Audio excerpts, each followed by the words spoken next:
اس کے ساتھی بھی یہ دیکھ کر کافی پریشان اور ہراساں ہو گئے۔ اس کو تو گولی لگی ہے، جلدی کرو، اس کو ہاسپٹل لے کر چلو فوراً، یوسف نے چلاتے ہوئے اپنے آدمیوں کو کہا تو وہ سب ہی اسے سہارا دیتے گاڑی کی پچھلی سیٹ پر لٹا گئے۔ سیٹ بھی لمحوں میں خون سے لت پت ہو گئی تھی۔ وہ ہوش و حرص سے مکمل طور پر بے گانہ تھا۔ اسے لٹانے کے بعد وہ سب تیزی سے گاڑی میں سوار ہوئے اور مختل ہوتے ہوئے اس کے ساتھ یوسف نے گاڑی تیز رفتار سے ہاسپٹل کی جانب بھگانا شروع کر دی۔ ہاسپٹل پہنچ کر آنن فانن آپریشن تھیٹر میں لے جایا گیا۔ اس کا خون بہت ضائع ہو چکا تھا۔ اس کے جسم سے فوری طور پر وہ گولیاں باہر نکالنی تھی۔ بی جان بعد نماز عشاء برآمدے میں کچھ دیر بیٹھنے کے بعد اندر آئیں جبھی لینڈ لائن فون بج اٹھا۔ انہوں نے آگے بڑھ کر فون اٹھایا۔ دوسری جانب سے ملنے والی اطلاع پر انہیں یوں محسوس ہوا جیسے انہیں کسی نے بلندی سے دھکا دے دیا ہو۔ ان کی دل خراش چیخوں سے حویلی کے در و دیوار کانپ اٹھے تھے۔ ہال کمرے میں موجود تمام لڑکے اور لڑکیاں بے تحاشا گھبرا کر دوڑتے ہوئے ہال کمرے سے باہر نکلے، ساتھ ہی سب ہی اپنے کمرے سے نکل آئے تھے۔ سوہا بھی کمرے سے باہر نکل آئی۔ بی جان ہنہوس چیخ چیخ کر روتے ہوئے نفی میں سر ہلا رہی تھی۔ سب ان کے گرد ہی جمع ہو گئے۔ کیا ہوا ہے خانم؟ کس کا فون تھا؟ مہروز خان بھی فکر مندانہ لہجے میں بولتے قریب آئے، لیکن وہ جواب دینے کی پوزیشن میں نہ تھی۔ خانم میرا دل ڈوب رہا ہے، کچھ تو بتائیں، کس کا فون تھا، کیا ہوا؟ رخسار بیگم نے لرزتے ہوئے روحان سی آواز میں چلا کر کہا۔ یوسف کا فون تھا، وہ بتا رہا تھا کہ حیدر کو گولی لگی ہے، وہ ہسپتال میں ہے۔ بی جان نے دھاڑے مار مار کر روتے ہوئے کہا تو رخسار بیگم نے بے ساختہ منہ پر ہاتھ رکھ لیا، جبکہ مہروز خان ان کے بیٹے گویا صدمے سے پاگل ہو گئے۔ مہروز خان دھاڑتے ہوئے حویلی کے باہری حصے کی جانب آئے۔ شہباز خان بھی بھتیجے کے لیے فکر مند ہو گئے تھے۔ کچھ بھی تھا، وہ ان کا خون تھا۔ گلناز بیگم اور پلوشہ بھی اس پل سب بھول گئی تھیں۔ یہ کام چودھری وجاہت یا اس کے بیٹے کا ہے، وہ دونوں پاتال میں بھی ہوں تو ہمیں ہر قیمت پر چاہیے۔ جاؤ ان کو ڈھونڈ کر لاؤ ہر صورت۔ انہوں نے گویا شیر کی طرح گھرراتے اپنے آدمیوں کو حکم دیا اور تیزی سے اندر کی جانب آئے۔ لڑکے حیران و پریشان، جبکہ لڑکیاں باقاعدہ اونچی آواز میں رونے لگی تھیں۔ سوہا سپاٹ نظروں سے یہ منظر دیکھ رہی تھی۔ اس کی آنکھ سے ایک آنسو بھی نہ گرا۔ یا اللہ میں کیا کروں؟ یا اللہ میرے بیٹے کو کچھ نہ ہو ورنہ میں کیسے زندہ رہوں گی؟ رحم کرے میرے مالک، رحم۔ رخسار بیگم کی چیخیں سب کا دل نوچ رہی تھیں۔ اسما بیگم بھی زاروں قطار رونے لگی۔ اے میرے اللہ، میرے حیدر کو کچھ نہ ہو، مجھے اٹھا لے میرے اللہ، میں یہ صدمہ نہیں برداشت کر سکوں گی۔ بی جان چیخیں مار مار کر روتی ہوئی بولی۔ چپ، بالکل چپ، کچھ نہیں ہوگا حیدر کو، خبردار جو کسی نے بدفعل منہ سے نکالی۔ مہروز خان لرزتے ہوئے لہجے میں دھاڑتے ہوئے بولے تو سب کی سسکیاں مزید تیز ہو گئیں۔ سوہا کے تاثرات ابھی بھی ویسے ہی تھے، ان میں کوئی فرق نہیں آیا تھا۔ ماس نے برق رفتاری سے یوسف کو کال ملا کر ہاسپٹل کا نام پوچھا اور سب ہاسپٹل چلنے کو کہا۔ اسما بیگم نے اپنی شال درست کرتے ہوئے سوہا کا ہاتھ تھاما اور چلنے کا اشارہ کیا تو اس نے اپنا ہاتھ چھڑا لیا۔ وہ بے یقینی سی کیفیت میں اسے دیکھنے لگی۔ کیا میرا جانا ضروری ہے امی؟ اس نے سپاٹ لہجے میں کہا تو اسما بیگم اسے سخت نظروں سے گھورتی اس کا ہاتھ پکڑ کر اسے تقریباً کھینچتے ہوئے باہر لائیں، جہاں سب ہی تیزی سے مختلف گاڑیوں میں بیٹھتے ہاسپٹل کی جانب روانہ ہو گئے تھے۔ لال حویلی کے مکین ہسپتال کی راہداری میں آپریشن تھیٹر کے باہر کھڑے تھے۔ بی جان اور رخسان بیگم نیم بے ہوشی کی سی کیفیت میں تھی، جبکہ علیزہ ہنہوس سسکیاں بھرتے آپریشن تھیٹر کے دروازے کو تک رہی تھی۔ تمام لڑکیاں بھی شدت سے کسی اچھی خبر کی منتظر تھیں۔ سوہا چہرے پر سرد تاثرات لیے اسما بیگم کے قریب بیٹھی تھی۔ مہروز خان بیٹیوں اور پوتوں سمیت چلے پیر کی بلی کی طرح یہاں سے وہاں چکر کاٹ رہے تھے۔ 8 گھنٹے کے جان لیوا انتظار کے بعد آپریشن تھیٹر کا دروازہ کھلا تھا۔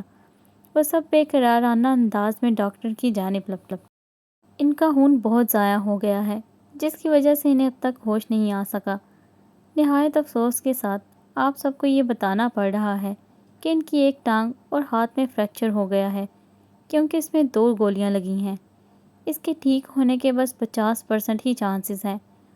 باقاعدگی سے ایکسرسائز کرنے سے اس کا ٹھیک ہونا ممکن بھی ہے۔ ان کے بازو پیٹ میں بھی گولی لگی ہے۔ اگلے 24 گھنٹے پیشنٹ کے لیے بہت اہم ہے۔ ہوش میں نہ آنے پر ان کے کومے میں جانے کا بھی خطرہ درپیش ہے۔ ڈاکٹر ان کو آگاہ کرتا آگے بڑھ گیا۔ ہاسپٹل کی راہداری میں گویا موت کا سا سناٹا طاری ہو گیا۔ مہروز خان کا بس نہیں چل رہا تھا کہ وہ لمحوں میں سب کچھ ٹھیک کر دے۔ صدمے کی کیفیت میں وہ چیئر پر ڈھہ سے گئے۔ بی جان کا کلیجہ پھٹنے کو تھا۔ وہ بے تحاشا روتے ہوئے زمین پر سجدے میں گر گئیں، جبکہ رخسار بیگم تو جیسے رونے کی بھی طاقت کھو بیٹھی تھی۔ علیزہ زارو قطار بلند آواز میں رونے لگی۔ سب کی آنکھیں نم ہو گئی تھیں۔ بس ایک سوہا تھی جس کے چہرے پر نہ ہی خوشی کی کوئی رمق تھی اور نہ ہی غم کی، بے تاثر جذبات سے عاری چہرہ۔ یا اللہ، میرے جگر کے ٹکڑے کو کس کی نظر لگ گئی، کس کی بد دعائیں کھا گئی میرے لال کو۔ بی جان سینہ پیٹ پیٹ کر فریاد کرنے لگی۔ اسما بیگم بھی روتے ہوئے بی جان کے قدموں میں سے بیٹھ گئیں۔ ہسپتال کے خالی کمرے بھی بی جان رخسار بیگم کے سجدے میں گر گئی تھیں اور زارو قطار روتے ہوئے سالک کی زندگی کی بھیک مانگ رہی تھیں۔ سالک حیدر کو ICU میں شفٹ کر دیا گیا تھا، تاہم اس کو ہوش اب بھی نہ آیا تھا۔ مزید 5 گھنٹے اور گزر گئے۔ جبھی ICU کا دروازہ کھول کر ڈاکٹر آتے دکھائی دیے، سب تیزی سے ان کی جانب بڑھے۔ پیشنٹ کو ہوش آ گیا ہے، ان کو روم میں ٹرانسفر ہونے کے بعد آپ سب ان سے مل سکتے ہیں۔ ڈاکٹر کی اطلاع پر گویا ان کے ہاتھ ہفتے کلیم لگ گئی تھی۔ بی جان بے ساختہ ہی سجدے میں گر کر اللہ کا شکر بجا لانے لگی۔ رخسار بیگم بھی تشکر کے احساس سمیت رو دیں اور ایک بار پھر بے قراری سے اس سمت دیکھا جہاں سے سالک حیدر کو اسٹریچر پر لٹا کر روم میں شفٹ کرنے کے لیے لے جایا جا رہا تھا۔ مہروز خان اور عباس خان تیزی سے اس جانب بڑھے تو سبھی ان کی تلقین میں آگے بڑھے۔ سوہا بھی چلتی ہوئی دروازے پر آ کھڑی ہوئی۔ سالک حیدر کو اسٹریچر سے بیڈ پر ٹرانسفر کر دیا گیا تھا۔ مہروز خان آگے بڑھ کر بے ساختہ اس کے چہرے پر جھک گئے تو وہ انہیں دیکھنے لگا۔ اس کا ذہن ابھی بھی غنودگی میں تھا۔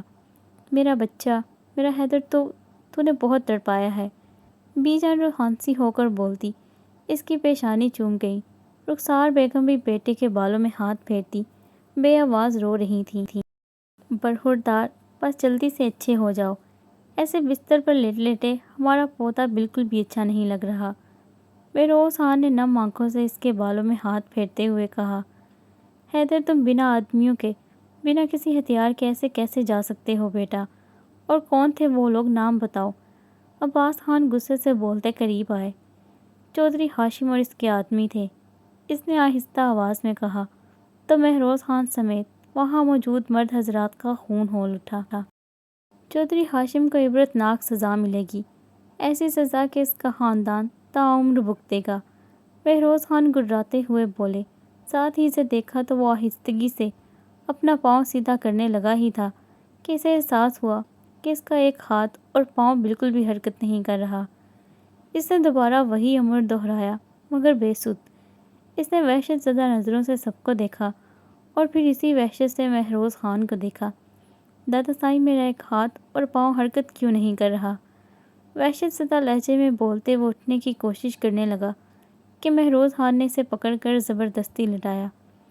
بی جان دوپٹے سے اپنی حلق سے نکلتی چیخیں دبا گئیں، جبکہ سب نے نم آنکھوں سے اسے دیکھا۔ حیدر، ڈاکٹر نے کہا ہے کہ تمہارے ہاتھ اور پاؤں میں فریکچر آ گیا ہے، لیکن تم فکر نہ کرو، سب ٹھیک ہو جائے گا۔ مہروز خان نے اپنے تئیں تسلی دیتے ہوئے کہا تاکہ وہ اسٹریس میں نہ جائے، اور وہ اسی لحاظ سے جیسے صدمے کی کیفیت سے پاگل ہو اٹھا تھا۔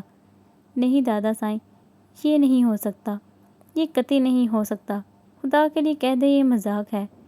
ایسا کیسے ہو سکتا ہے؟ اتنی بڑی سزا نہیں، ہرگز نہیں۔ وہ ان کے ہاتھ جھٹکتا ہوش و حرص سے بیگانہ ہوتے اٹھنے کو تھا۔ سب اپنے آنسو بامشکل ضبط کیے اس کی بے بسی کی انتہا دیکھ رہے تھے۔ ایسا محسوس ہو رہا تھا آج ہی روز قیامت ہے۔ سوہا کی آنکھوں میں ہلکی سی نمی چمکی تھی، جبکہ چہرہ ابھی بھی بے تاثر ہی تھا۔ مہروز خان اور عباس خان آگے بڑھ کر اس کے لمبے قد و قامت والے وجود کو سنبھالنا چاہا، مگر وہ ان کے ہاتھوں سے پھسلتا جا رہا تھا۔ اس کی دل سوز آواز اور چیخیں ہسپتال کے در و دیوار ہلا رہی تھیں۔ وہ اس قدر سٹریس میں چلا گیا تھا کہ ڈاکٹرز کو اسے سکون کا انجیکشن لگانا پڑا، جس کے باعث اب وہ تھوڑا غنودگی میں چلا گیا۔ مہروز خان کے حکم پر سب حویلی چلے گئے۔ بی جان، اسما بیگم، رخسار بیگم اور سوہا، جسے بی جان نے ساتھ روک لیا تھا، اور مرد حضرات میں معاذ، عباس اور مہروز خان رک گئے تھے۔ مرد حضرات تو ویسے بھی گاہے بگاہے چکر لگا سکتے تھے، صبح تک اسے ڈسچارج کر دینا تھا، کیونکہ بقول مہروز خان کے وہ ہسپتال کے مقابلے حویلی میں زیادہ بہتر محسوس کرے گا، یہاں وہ اکتا جائے گا۔ جو مرد حضرات ادھر رکے تھے وہ صالح حیدر کی دواؤں اور ایکس ریز کے سلسلے میں ڈاکٹر سے بات کرنے کی غرض سے چلے گئے۔ سب کے جانے کے بعد وہ آہستہ قدموں سے چلتی دروازے کے اندر داخل ہوئی۔ بی جان آنکھیں بند کیے تسبیح کے دانے گرا رہی تھیں۔ رخسار بیگم اور اسما بیگم بھی زیر لب دعاؤں کے ورد میں مصروف تھیں، لیکن اسما بیگم کی نظریں بغور سوہا کے چہرے کا جائزہ لے رہی تھیں۔ وہ اسی رفتار سے چلتی ہوئی بین کے پاس آ کھڑی ہوئی اور اپنی جلتی نظریں اٹھا کر اس شخص کو دیکھا جو ہوش و حرص سے بیگانہ اب مکمل گہری نیند میں تھا۔ اس کی آنکھوں کی جلن مزید بڑھ گئی۔ بہت آہستگی سے ہاتھ بڑھا کر اس نے صالح حیدر کے بے جان وجود اور زندگی سے رمق آری ہاتھ کو ہلکے سے چھوا تو رگوں پہ میں جیسے سرد سی لہر دوڑ گئی۔ یکا یک وہ پلٹی اور تیز قدموں سے کمرے سے باہر نکلی اور ہسپتال کی راہداری میں چیئر پر بیٹھ گئی۔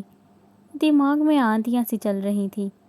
صالح حیدر، ہاں، تم ایسی موت مرو اور ایسی جگہ مرو جہاں تمہیں ایک گھونٹ پانی بھی نہ میسر ہو، تم ہر کسی کے محتاج ہو جاؤ، تم اتنی اذیت میں ہوگے جس کا کوئی حساب نہیں۔ میری بلا سے تم جہنم میں جاؤ، مجھے رتی برابر بھی فرق نہیں پڑنے والا۔ اپنی ہی بے حسی سے بھرپور آواز اس کے کانوں میں گونجی تو اس نے بے ساختہ ہی تڑپ کر دونوں کانوں پر ہاتھ رکھ لیے، مگر آوازیں آپس میں گڈمڈ ہو رہی تھیں۔ نہیں نہیں، خدا کے لیے میں ایسا تو نہیں چاہتی تھی، بالکل بھی نہیں، یہ کیا ہو گیا میرے اللہ، وہ دھیمے مگر بے حد اضطراب لہجے میں کہتی، نفی میں سر ہلائے جا رہی تھی۔ جبھی سے اسما بیگم کی آواز سنائی تھی اور اس کے قریب بیٹھی پریشان حال سی سے دیکھ رہی تھی۔ وہ کانوں پر سے ہاتھ ہٹاتی وحشت زدہ نظروں سے انہیں دیکھنے لگی۔ وہ اس پل حواسوں میں نہیں لگ رہی تھی۔ سوہا، انہوں نے ایک بار پھر اسے پکارا تو یکا یک اس کی آنکھیں آنسوؤں سے لبریز ہو گئیں۔ اس نے بے ساختہ اسما بیگم کا ہاتھ تھام لیا۔ امی، وہ ٹھیک تو ہو جائے گا نا؟ میں مر جاؤں گی امی، یہ سب کچھ میری وجہ سے ہوا ہے، میری بد دعائیں اس کو لگ گئی ہیں، میں یہ نہیں چاہتی تھی، بالکل بھی نہیں، اسے ٹھیک ہونا پڑے گا امی۔ وہ زاروں کا تار رونے لگی۔ اسما بیگم نے افسردگی بھرا گہرا سانس بھرتے اس کو گلے لگایا۔ تم ہو نا، اس کی اتنی خدمت کرنا کہ وہ خود بخود ہر درد سے نکل آئے۔ میری بیٹی، وہ پہلے ہی بہت اذیت میں ہے، تم اس کے ساتھ ایسا کچھ مت کرنا کہ وہ ان حالات میں بھی تمہاری بیگانگی سے بالکل ٹوٹ جائے۔ اس نے جو کچھ کیا اسے اب بالکل بھول جاؤ، دل میں اس کے لیے جو بھی ناراضگی ہے ختم کرو اور اپنے شوہر کی خدمت کرو، اسے محبت دو تاکہ وہ خود کو تنہا محسوس نہ کرے۔ اچھا یہ بتاؤ، تم میرے ساتھ آنا کیوں نہیں چاہتی تھی ہسپتال؟ انہوں نے اس کے شانے کو سہلاتے ہوئے پوچھا، جبکہ وہ خنہوش زور و شور سے رو رہی تھی۔ کیونکہ مجھے سمجھ نہیں آ رہا تھا کہ کیا ہو رہا ہے، مجھے خود کو سنبھالنے کے لیے وقت چاہیے تھا۔ میں نے بہت سخت الفاظ استعمال کیے ہیں، وہ مجھ سے ناراض ہوگا، میں جانتی ہوں۔ اس کی آنسوؤں میں مزید روانی آ گئی۔ تو تم اپنی حکمت اور محبت سے اس کی ناراضگی دور کر دینا، انشاءاللہ وہ بالکل ٹھیک ہو جائے گا۔ دعاؤں میں بہت طاقت ہوتی ہے، یہ پہاڑ کو بھی پگھلا دے تو انسان کیا چیز ہے بیٹا۔ اسما بیگم نے اسے خود سے الگ کرتے ہوئے اس کے آنسو پونچھ کر اسے سمجھایا تو وہ سر ہلا گئی۔ اچھا چلو اندر چلو، انہوں نے اٹھتے ہوئے اسے بھی کہا تو وہ ان کے ہمراہ اندر چلی آئی۔ بی جان اور رخسار بیگم اب نیند میں جھول رہی تھی۔ اسما بیگم بھی اپنی جگہ پر بیٹھ گئی، جبکہ وہ بیڈ کے پاس موجود چیئر پر بیٹھ گئی اور کچھ نم نگاہوں سے اسے دیکھا جو دنیا اور معافیت سے بیگانہ پڑا تھا۔ دیو قامت وجود، مغرور کھڑی ناک، پیشانی پر بکھرے بال، ہلکی ہلکی شیو بھرے بھرے ہونٹ، چہرے کی سفیدی میں اب زردی بھی ملی ہوئی تھی۔ اس حالت میں بھی وہ ہوش و حواس چھین لینے کی بھرپور صلاحیت رکھتا تھا۔ سوہا کو اپنی کیفیت سمجھ میں نہیں آ رہی تھی، مگر وہ اس کے لیے دل کو بہت گداز محسوس کر رہی تھی۔ اس بات کا اس کو بخوبی اندازہ ہو رہا تھا